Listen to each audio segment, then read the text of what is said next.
Merci en tout cas d'être là pour cette journée de présentation de ce livre.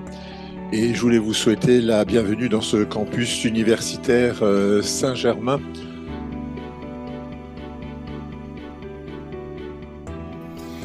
Donc la première présentation du jour, on va la réaliser sur la thanatomorphose et ses pièges. Et donc comme l'a dit le Dr Dewitt, avant de diagnostiquer donc la pathologie en médecine, il faut connaître l'aspect normal. Donc ici par exemple dans ce schéma résumé, donc on aura cette hyperdensité spontanée donc du sinus sagital supérieur, mais qui prédominera en fonction de la position du corps plutôt en postérieur, donc gravito-dépendant. Alors on va parler donc des décès hospitaliers, des soins de réanimation et des prélèvements post-mortem.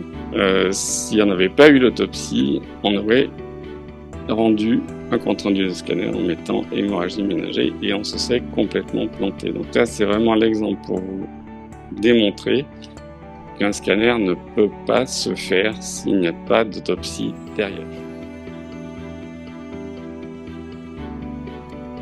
Sur réquisition et également la filière mort inopinée, donc on va en parler un peu après. Donc déjà, la première chose, c'est de parler de la terminologie en fait sur la mort inattendue du nourrisson. Donc l'acronyme c'est MIN, la mine, on appelle ça des mines. Et ensuite, je vais reprendre étage par étage. En fait, on a tous tendance à faire ça parce que c'est la lecture classique en fait du scanner et puis aussi de la réalisation de l'autopsie. Et donc je vais vous parler de maltraitance et d'infanticide. Alors donc voilà un peu l'anatomie des veines pont. Vous voyez, c'est plutôt au vertex. Ce sont des veines qui rejoignent la surface, la voûte crânienne au sommet du crâne. Et le secouement fait que ces veines finissent par se sectionner, saigner dans l'espace en général sous-dural en premier lieu, puis après se thromboser et donner des images tout à fait caractéristiques, que ce soit en scanner ou en IRM.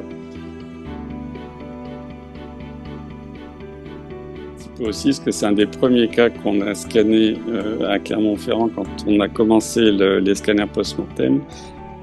On peut rajouter dans les objets contondants les troncs d'arbres, bien sûr, ça peut compter.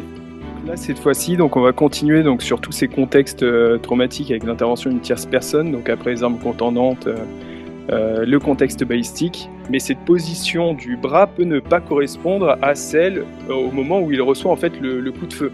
Ici, donc des sédiments, on a fait une mesure du ROI dans le sinus. Peut-être un peu plus inconnu, notamment pour les radiologues. Un septa complet ici, un petit éperon ici incomplet, la même chose là.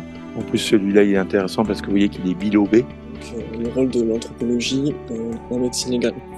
Donc par exemple sur un individu féminin qui aura tendance à être plus large et plus court avec un aspect rectiligne, alors que chez l'individu de sexe masculin il sera un peu plus étroit avec une courbure un peu plus notable. C'est très difficile de juger de la perméabilité de ces vaisseaux. Quand on fait l'angioscanner, en fait, c'est relativement simple. Sans injection, on voit à peu près 13% de lésions que l'autopsie ne voit pas. Là, on passe à 40%. En tout cas, merci à tous et à toutes. Bravo.